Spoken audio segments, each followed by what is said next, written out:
रावगढ़ से नवीन आपराधिक अधिनियम के शुभारंभ अवसर पर मंच पर विराजमान सभी अतिथिगण, मेरे सामने बैठे मेरे क्षेत्र के निवासी, अभिभाषक, राजनेता, जनता, मेरे साथी, अन्य सभी का मैं अभिवादन करता हूँ, अभिनंदन करता हूँ और दोनों हाथ जोड़ के आपका नमन करता हूँ। आज हम लोग हमारे कानून का शुभारंभ कर रहे हैं। आज से पहले Indian penal code, CrPC, evidence act, जो भी कानून लागू थे वो अंग्रेज़ों के टाइम में अंग्रेज़ों द्वारा बनाए गए थे। उसमें ज़्यादातर लाभ उनका हुआ करता था, हमारे लिए बहुत ज़्यादा स्थान थे नहीं। अब जो नया कानून बनाया गया है, जिसे BNS, BNSS और एविडेंस एक्ट, ऐसे 3 कानून बने हैं। तीनों में हमारे लिए बहुत सारे प्रावधान हैं। पहले इंडियन पीनल कोड में कुल 23 अध्याय होते थे, जिसमें 513 धाराएँ थी, और अब उसके स्थान पे जो BNS बना है, भारतीय न्याय संहिता, उसमें 20 अध्याय हैं और 358 धाराएँ हैं। मतलब धाराएँ घट गई है। जो अनावश्यक धाराएँ थी, जो सिर्फ अंग्रेज़ों के लिए लागू हुआ करती थी, उनका समावेश नहीं किया है, उनको हटा दिया है। इसी तरह CRPC 37 अध्याय में थी और कुल 484 धाराएँ थी। उसका BNSS, भारतीय नागरिक सुरक्षा संहिता, जो बनाई है, उसमें 39 अध्याय हैं और 531 धाराएँ हैं। मतलब धाराएँ बढ़ गई हैं। CRPC से BNSS में धाराएँ बढ़ा दी गई और IPC के BNS में धाराएँ घटा दी गई। इस तरह से इन दोनों अपराधों का संकलन हुआ है।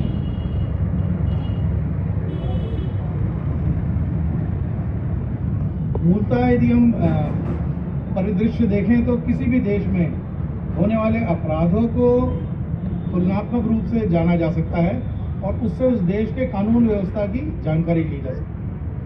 सो हमें एक ऐसे अच्छे कानून की ज़रूरत थी जो वर्तमान परिप्रेक्ष्य में लागू होकर हमें सशक्त बनाए। पहले का कानून जो था वो सिर्फ दंड के प्रावधानों पर निर्भर था, और अब जो नया कानून बना है वो अपने नाम से ही यह परिलक्षित करता है कि वो दंड न देते हुए न्याय के लिए बना है, भारतीय न्याय संहिता। तो आज से उसका लागू होना निश्चित है। आज शुभारंभ कर रहे हैं हम लोग। मैं बहुत ज़्यादा समय न लेते हैं, क्या लाभदायक है और क्या आपके लिए उपयोगी होगा, इसके बारे में आपको जानकारी देंगे। आप लोग सब पधारें और वक्ताओं को सुनेंगे।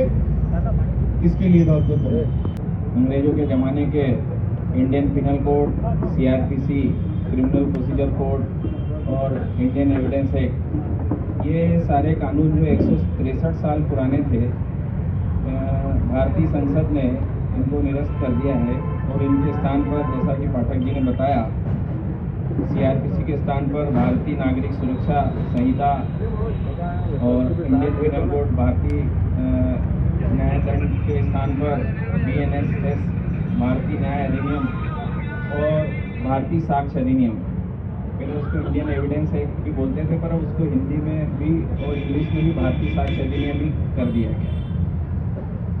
ये नए कानून लाना क्यों आवश्यक हुआ? हम इसको सिंपल वे में समझते हैं कि जैसे हमारे पुश्तैनी मकान या पुराने लंबे समय से रहने वाले मकान वर्तमान परिस्थितियों में उसका हम लोग रिनोवेशन कराते हैं, ठीक है, उसी प्रकार के जो 163 साल पुराने जो कानून थे, अब वर्तमान परिस्थिति और जो डेवलपमेंट हुआ है उसके हिसाब से उनकी उतनी उपयोगिता या प्रभावशीलता उतनी नहीं रह गई थी, और इसलिए भारतीय संसद ने इसको एक रूप में वो लिया, नहीं तो हर बार अमेंडमेंट कर करके नए नए एक्ट बनाने पड़ते थे।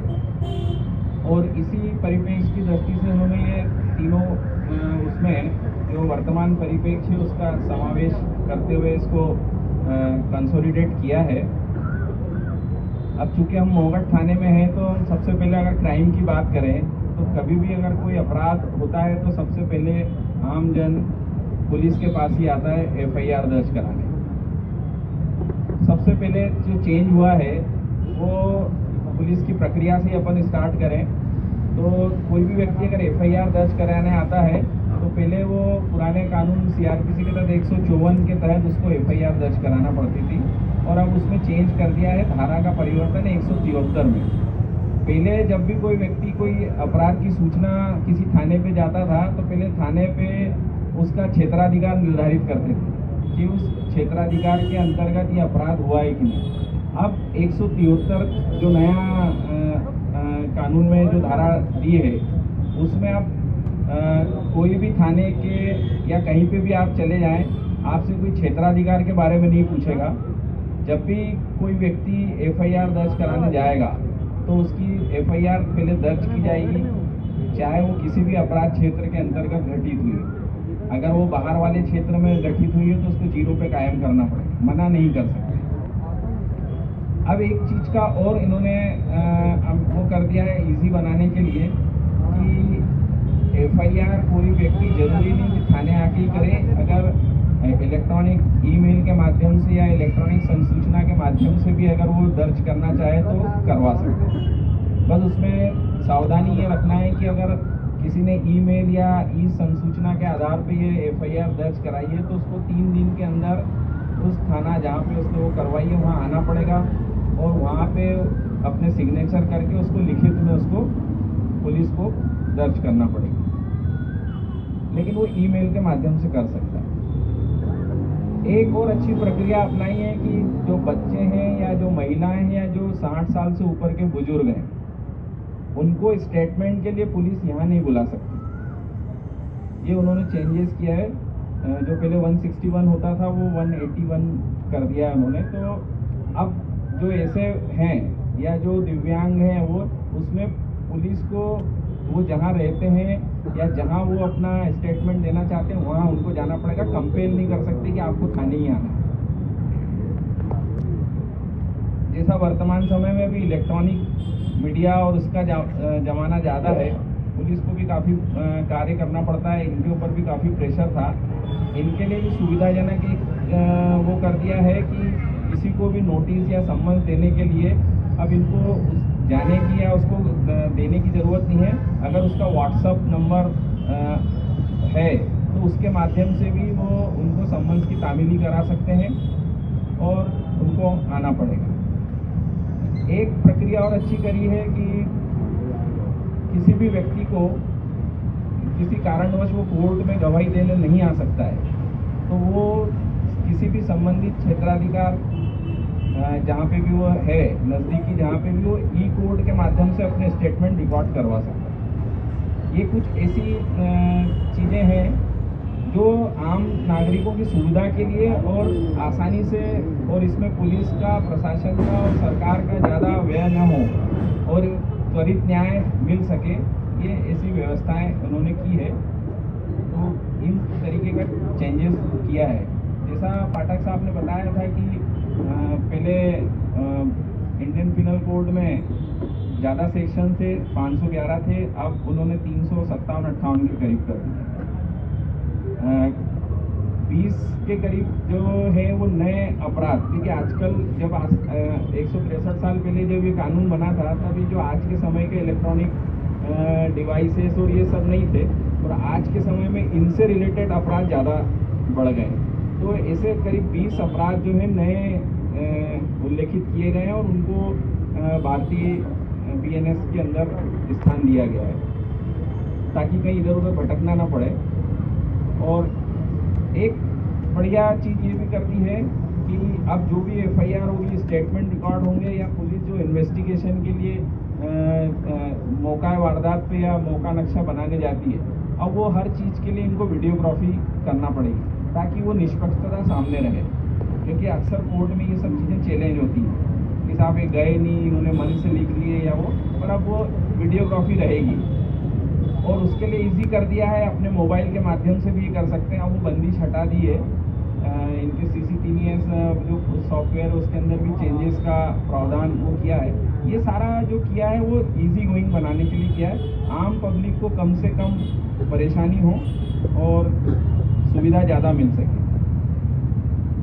कुछ जो महिलाओं से संबंधित अपराध हैं उसके अंदर नए कानून में जो समावेश किया है उसमें थोड़े से पीनल मतलब दंडात्मक सजाएं जो है थोड़ी कठोर कर दी गई हैं और कंपनसेशन भी बढ़ा दिया गया है। कोशिश ये करने का प्रयास किया जा रहा है कि महिलाएं और बच्चों से संबंधित जितने भी अपराध हैं वो महिला पुलिस वाली जहाँ तक संभव हो वही करें और महिला मजिस्ट्रेट ही उनकी सुनवाई करें ताकि उन लोगों को भी इजी रहे। एक चीज़ और मीडिया वालों के लिए अगर वो बैठे हों तो आप कोई भी संसूचना प्रकाशित करने के पूर्व ये कोर्ट से रिलेटेड परमिशन लेना पड़ेगा। ऐसा नहीं कि कुछ भी आया और आपने उठा के छाप दिया। ये भी एक नया अमेंडमेंट नया उसमें समावेश किया है, वरना उसको ऑफेंस वो किया है। आपको संबंधित अधिकारी या संबंधित कोर्ट का कोई वो हो तो वहाँ से आपको जानकारी पहले उनसे सहमति लेना पड़ेगी, उसके बाद ही आप प्रकाशित कर सकते हैं। इस तरीके के कुछ कानून हैं जिसमें फेरबदल और ये सब किया गया है उन्होंने।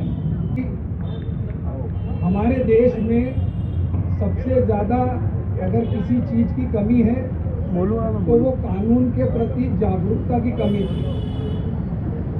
जो कानून अंग्रेजों ने बनाए अभी तक मुश्किल से 30% लोग ऐसे होंगे हिंदुस्तान के जो इन कानूनों के बारे में जानते थे।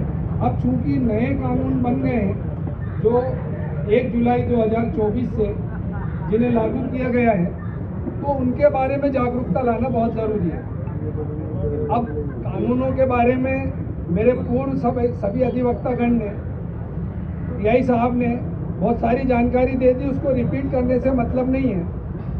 अब कुछ ऐसी चीज़ मैं बताना चाहता हूं कि जो छूट गई है या मुझे लगता है कि वो बताना चाहिए।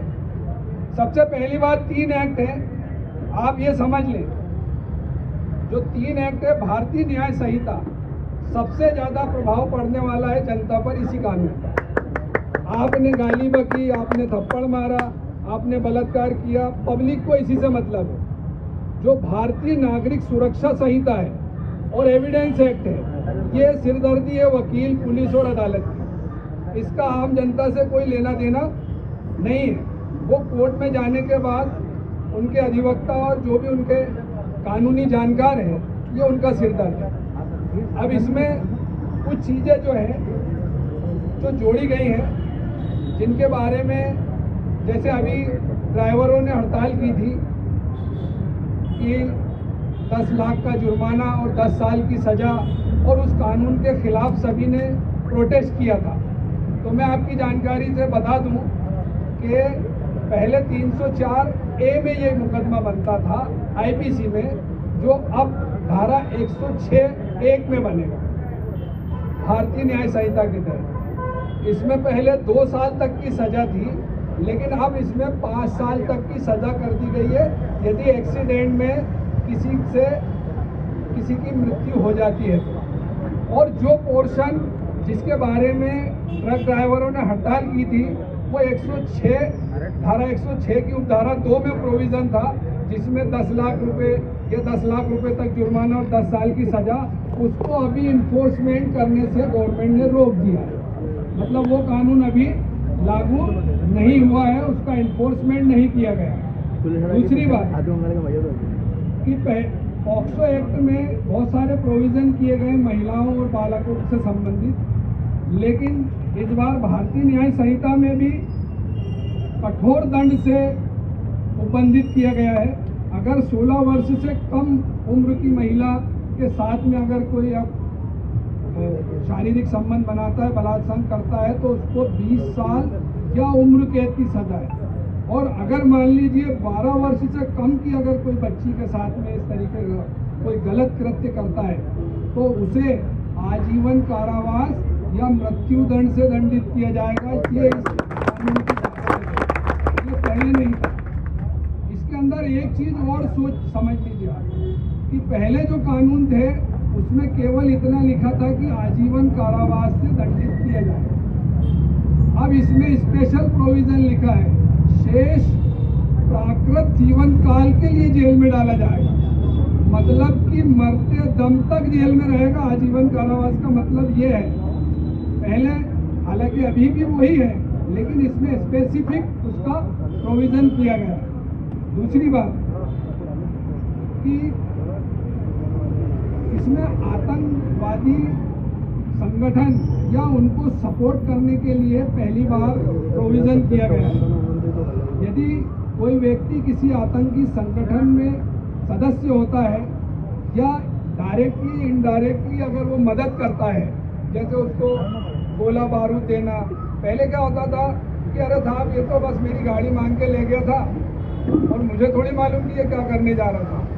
लेकिन आप समझ लो कि अगर आपकी मोटरसाइकिल है और कोई इस तरीके का बंदा है जो आपसे मोटरसाइकिल लेकर जाता है और उसी के तहत कोई इस तरीके की आतंकवादी घटना अगर घटित होती है, तो वो भी उसी तरीके से जिम्मेदार होगा मोटरसाइकिल देने वाला, जिस तरीके से वो अपराध कारित करने वाला दंडित किया जाएगा। और इसमें उम्र कैद और आजीवन कारावास के साथ साथ फांसी की सजा का भी है। इसमें बहुत सारा सब प्रोसेस है।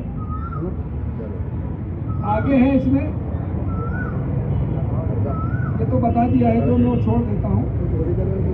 इसमें पहले के कानून में भी हर व्यक्ति को अपनी प्रतिरक्षा का अधिकार दिया गया।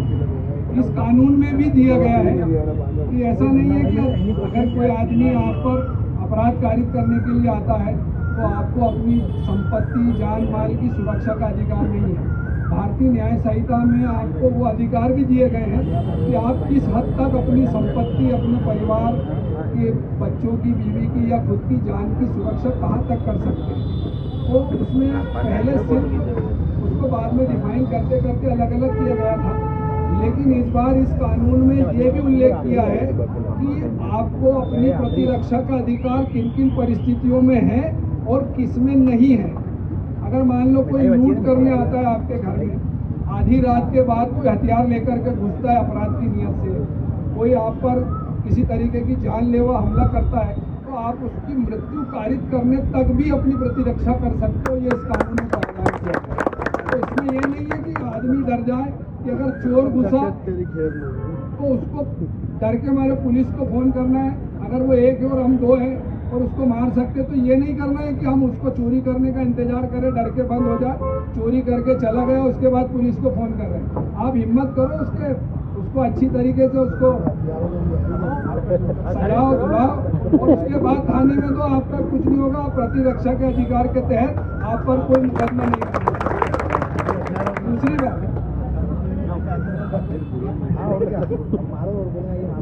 अब सीनियर अधिवक्ता रंजन जैनी जी ने एक चीज बताई कि जो पत्रकार महोदय के लिए भी खास तौर से है और पत्रकारों के साथ साथ आम जनता को भी इस चीज से जागरूक होना चाहिए कि जो धारा 64 से 71, मतलब जो 376 वाली जो पोर्शन थी, इसमें 64 से 71 हो गई है। उसमें जो पीड़िता शब्द है, मतलब कि जो फरियादी होगी महिला जिसके साथ में गलत काम यदि कोई करता है और बलात्कार की रिपोर्ट अगर वगैरह करते हैं, तो उसकी पहचान संबंधी कोई भी चीज उसका प्रकाशन करने पर पाबंदी इस कानून में लगाई गई है। आप ऐसी कोई भी चीज प्रकाशित नहीं कर सकते, मीडिया के माध्यम से प्रसारित नहीं कर सकते, बता नहीं सकते। आप व्हाट्सएप पर, फेसबुक पर और जितनी इलेक्ट्रॉनिक मीडिया आप यूज़ करते हो या जो भी सोशल चीज़ें यूज़ करते हो सोशल मीडिया की, उस पर भी आपको इस चीज़ को गोपनीय रखना है। यदि कोई व्यक्ति जाहिर करता है और ऐसी उससे पहचान जाहिर हो जाए कि ये फलाने के केस के बारे में इसने डिटेल डाली है, तो उसके पीड़िता की पहचान उजागर हो जाए कि ये कहाँ की रहने वाली है, कौन है, ये नाम पता, तो उसके खिलाफ भी इसमें प्रोविज़न किया गया है। इसमें धारा 72 में ये प्रावधान किया गया है कि यदि ऐसा कोई व्यक्ति करता है तो उसे भी 2 साल तक के लिए दंडित किया जाएगा। इस कानून में ये प्रोविज़न किया गया है। अब